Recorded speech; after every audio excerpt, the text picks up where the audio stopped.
자, 건강톡톡 오늘은 스마트폰 이야기 좀 해보겠습니다. 정다은 앵커는 하루에 스마트폰 몇 시간 사용하세요? 뭐 세본 적은 없지만 아무래도 꽤 되겠죠. 종일 가지고 다니고 없으면 불안하니까요. 자, 그럼 화장실 네. 갈 때도 들고 가세요? 화장실 갈 때 안 가지고 가세요? 당연히 가지고 가는데. 예, 제가 네. 지금 이 정다은 앵커한테 계속 네. 물어보는 이유가 이 여성이 이 스마트폰 중독에 굉장히 위험하다는 연구 결과가 나왔습니다. 박광식 의학 전문 기자와 함께 알아보겠습니다. 자, 박 기자, 먼저 이 중독의 개념서부터 한번 좀 알아볼까요? 네, 우리가 이 중독이라는 단어를 붙일 때는요, 그 물질이 없고서는 도저히 살기 어려운 상태, 네. 그러니까 의존 현상이 발생할 때 쓰는 건데요. 스마트폰도 그렇다는 겁니다. 이 간단히 스마트폰 중독을 알아보는 자가진단 질문을 몇 개만 추려보면요. 스마트폰이 없으면 손이 떨리고 불안하다. 또 하루에 2시간 이상 스마트폰을 사용한다. 네. 화장실에 스마트폰을 가지고 들어간다 등이 있습니다. 네. 핵심은 이 스마트폰 사용량이 많고 없으면 불안한가입니다.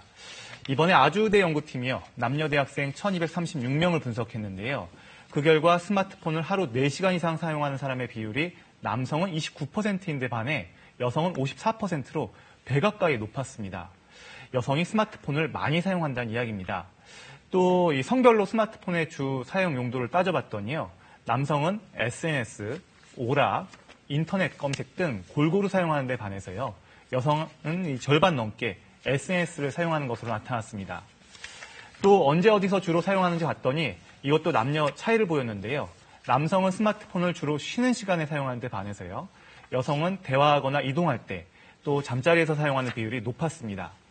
남녀가 스마트폰을 사용해도 시간과 사용 목적이 다르다는 걸 여실히 보여준 결과입니다. 이 스마트폰 사용 시간이 길면 그만큼 의존성도 큰 거죠? 예, 스마트폰 의존도는 남녀 모두가 사용 시간이 길수록 높아졌는데요. 이 사용 패턴에 따라 의존도도 달라졌습니다. SNS를 주로 사용할 경우에 중독성이 높았는데요. 그래서 여성의 스마트폰 의존도 점수는 이 56점으로 남성에 비해서 약 10% 이상 높았습니다. 특히 이 의존도가 높을수록 불안감이 높아진 것도 눈여겨볼 점입니다. 스마트폰 의존이 심할수록 이 정상 범위를 벗어나서요.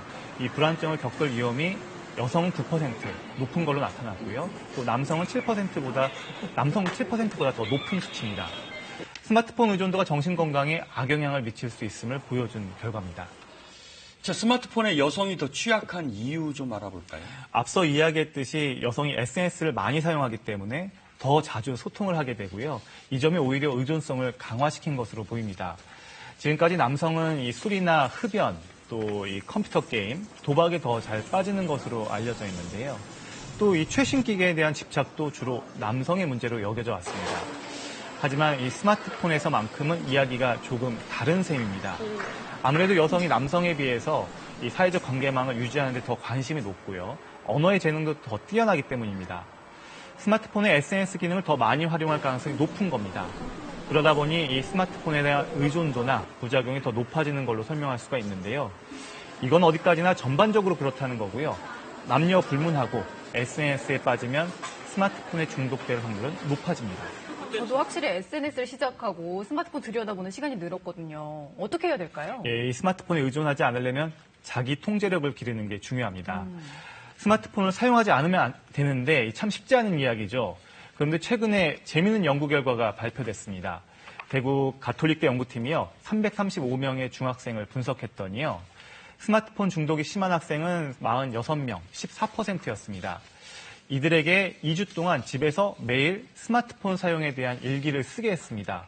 하루에 몇 시간 사용하는지, 어떤 용도로 사용하는지, 어떤 장소에 쓰는지 스스로 스마트폰 사용에 대한 평가까지 담도록 했습니다.